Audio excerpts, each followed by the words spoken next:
Welcome to Holland & Knight's Real Estate Law Unlocked podcast, where we explore the forces shaping the real estate industry and the legal insights that help businesses navigate them. From development and construction to financing and operations, our lawyers share practical insights drawn from their experience advising clients around the globe through every market cycle, helping you navigate complexity, make informed decisions, and move projects forward with confidence. Thank you for tuning into our podcast today. My name is Ryan Leaderman, and I am a partner at Heilman. My practice area is land use. So I work with a lot of real estate developers to get entitlements and environmental review done. I primarily work in Southern California and City of Los Angeles, City of West Hollywood, all throughout the Southland. Today, we have Mayor John Heilman, who is the mayor of West Hollywood and a longtime city council member from the city of West Hollywood. And John is one of the founding fathers of the city of West Hollywood, going back to the early 1980s. And he is in office and he's seen so much tremendous growth and change in the city of West Hollywood. So, John, why don't you take a few minutes to go ahead and introduce yourself? Well, thanks, Ryan. I am a longtime council member. I'm currently the mayor of the city of West Hollywood. And as you said, I was part of the group that incorporated the city back in 1984. And I've served pretty much continuously, except for a couple of years on the city council. And it's been such an exciting time in the city and to see all of the progress that's been made. And I know housing is a big concern of yours. We were able to draft a rent control ordinance in the early days of city. We had one of the early inclusionary housing programs with density bonuses. We started a nonprofit affordable housing development corporation that has built, I think, now more than 1,000 units, not just in West Hollywood, but throughout Southern California. In this time, we've also had the opportunity to build a library, a new rec center and pool, a new fire station, a senior services center, and numerous other projects throughout the city. So it's been just such a wonderful experience. And although I no longer am a resident of the city of West Hollywood, I am on the board of that affordable housing provider, the West Hollywood Community Housing Corporation. And we've gone through so much growth over the past several years. And the city has been so supportive with funding and willingness to sometimes get into these really challenging land use battles where a lot of neighbors may not like the density or the people who might be coming in over there. So, from your perspective, John, what makes the city unique? Well, I think we're unique. We're sort of known as the heart of the LGBT community. We have an annual Pride Festival that's one of the largest in the world. We have a great Halloween celebration. We have the Rainbow District, which is all of the LGBT nightlife on the west side is concentrated there. But we also have the Sunset Strip and the iconic music venues there, the Roxy, the Whiskey, the Rainbow. We also have a great design business in the city. We have a lot of entertainment related businesses. So we're very fortunate in the quality of businesses.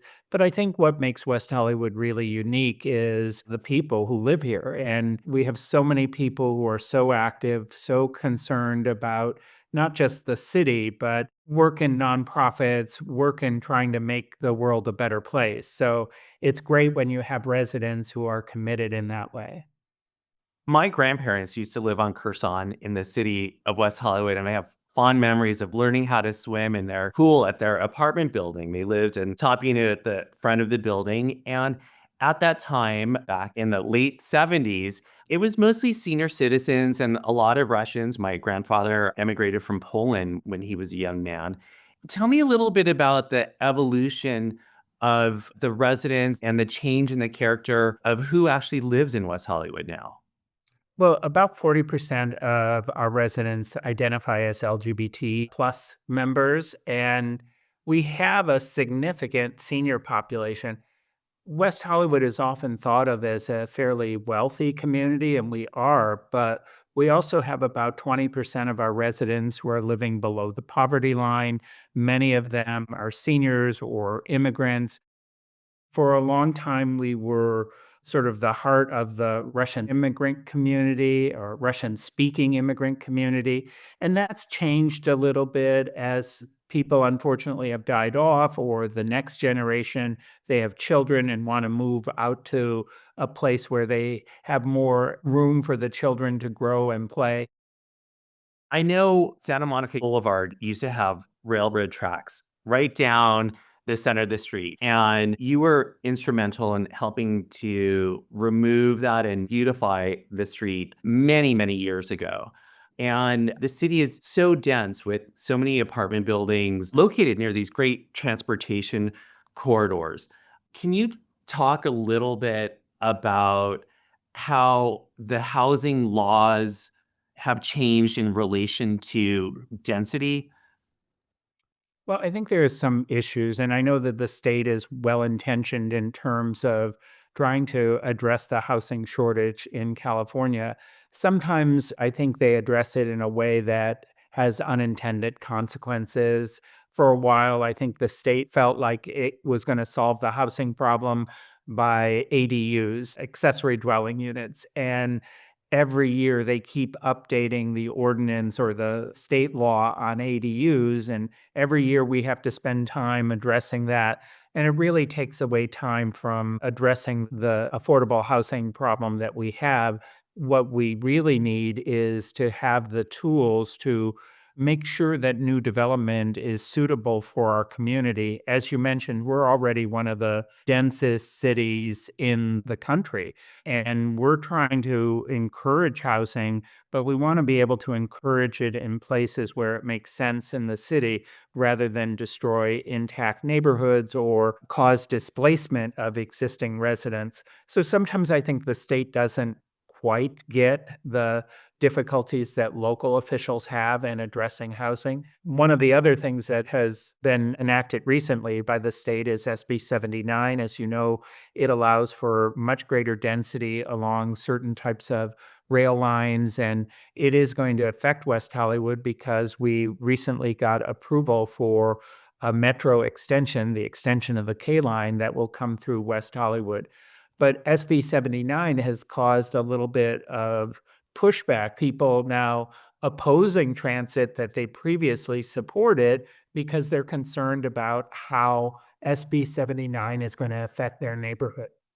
So, and if we could talk maybe for our listeners, the K line would institute a number of new transit stops or train stations in the city, which would mean that people would have to take their car and it would connect to the greater metro system where you go downtown much more easily or to the valley or to the west side. So it can be really transformative. So, do I understand then maybe there is a little bit of tension between having better transit and the push for greater density?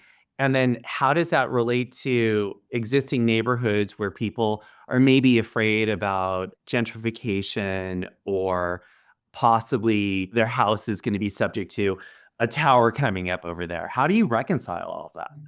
Well, it is challenging, and I'm glad you brought up the extension of the K line because it is really exciting for West Hollywood. We've been lobbying for it for so long, and finally, the Metro Board, the county board, approved an extension that will serve West Hollywood. It will go through the heart of our Rainbow District. There'll be a stop there. There'll be a stop at Cedar Sinai, a stop at Santa Monica and Fairfax, a stop at La Brea. It'll go into Hollywood. There'll be a stop at the Hollywood Bowl as well. So it really has the potential to be transformative, not just for West Hollywood, but for the entire region. It really is going to bring a lot of people together and connect people to work and venues that they're already traveling to. But it does present a challenge because SB 79 allows for greater density along rail lines, and some of the neighborhoods that are within the quarter or half mile distance are single family neighborhoods, or they're small neighborhoods with sort of unique qualities to them. And people don't want to see their quality of life damaged or destroyed. The one good thing is that SB 79 does allow the city to adopt its own transit-oriented development alternative plans. So rather than just simply letting the state law go into effect with no local parameters, we can develop our own transit-oriented development alternative plan, take the density that SB 79 permits and concentrate it at transit hubs, concentrated along the boulevards, and protect some of those single-family neighborhoods or neighborhoods that have unique historic qualities. So do I understand then an alternative plan is in the works, or has the city already approved it yet? No, the city has not approved it. I'm bringing forth an item for us to move in that direction, as a number of our neighboring cities have already done. I think the idea of more density along transit makes a lot of sense, but I think it also makes sense for the city to concentrate that development in places, number one, where it's likely to be built, and number two, where it isn't going to adversely impact the quality of life for existing residents. People talk about sort of overriding single family zoning as a result of SB 79, but there are a lot of transactions that have to occur. You have to have people who are willing to sell. And I think a lot of people in those neighborhoods are not willing to sell to developers who are going to come in and, as you said, utilize SB 79 to put in a 7-story building. I think there's going to be a lot of, and there already is a lot of pushback, but there's also going to be a lot of efforts by, I think, single family owners not to allow that to happen in their neighborhood, either through pressuring the city or, just not agreeing to sell and not agreeing to allow that to occur in their neighborhoods. SB 79 is new, it hasn't even gone into effect yet, but that is one of several new tools that the state has implemented over the years, where one of my colleagues, Tanton Plume, coined this term creative groveling. So that as a developer's attorney, I would just almost get down on my hands and knees and please don't deny this project. It's really great, really fantastic. And now with state density bonus law, the Housing Accountability Act, there are a lot more tools that really mandate from the state that housing needs to go ahead and be improved. Any thoughts on the change from when there were these groveling attorneys and developers to now when they kind of push back at you and say, hey, you can't deny my project, it conforms with applicable rules? I would never describe you as a groveling attorney, Ryan. So I think there are aspects of state law that have been very helpful. For instance, the Housing Accountability Act that requires design standards to be objective and requires cities to basically approve projects if they meet the zoning, unless there's some overriding public safety concern. The density bonus law, it encourages and incentivizes affordable units. The problem with the state's density bonus law is that it actually produces fewer units than our existing inclusionary ordinance based on how they measure the size of units. So that is one of those unintended consequences, I think, of the state law. It's actually resulting in projects being built in West Hollywood that have fewer affordable than what our city laws would have mandated. But I think there are certain aspects of state law that have proved to be helpful. I remember projects being denied or delayed because a council member or a planning commission didn't like the look of a project or didn't feel like it was, quote, compatible with the neighborhood. And that's such a subjective standard that it's very difficult for somebody building housing to know what the end game is and what they need to do to satisfy the city's requirements. Yes, I've had many conversations with the city architect about design and what some would say are subjective standards, but we're not going to go there today. What are you most optimistic about with respect to the future of West Hollywood? Well, I'm really optimistic because we are fortunately very strong financially. I'm optimistic because, as I said, we're a very fortunate city with great businesses. Just this week, I've had, I think, 3 or 4 new businesses opening.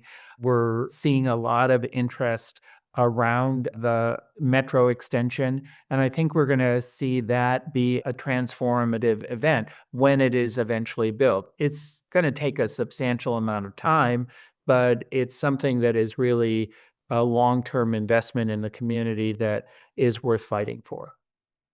John, really appreciate you taking the time out of your busy schedule to have a conversation with me and with our listeners. And it's so encouraging to hear this beacon of light coming from West Hollywood, this rainbow colored beacon of light. Well, thank you for having me. Thank you for listening to Holland & Knight's Real Estate Law Unlocked podcast.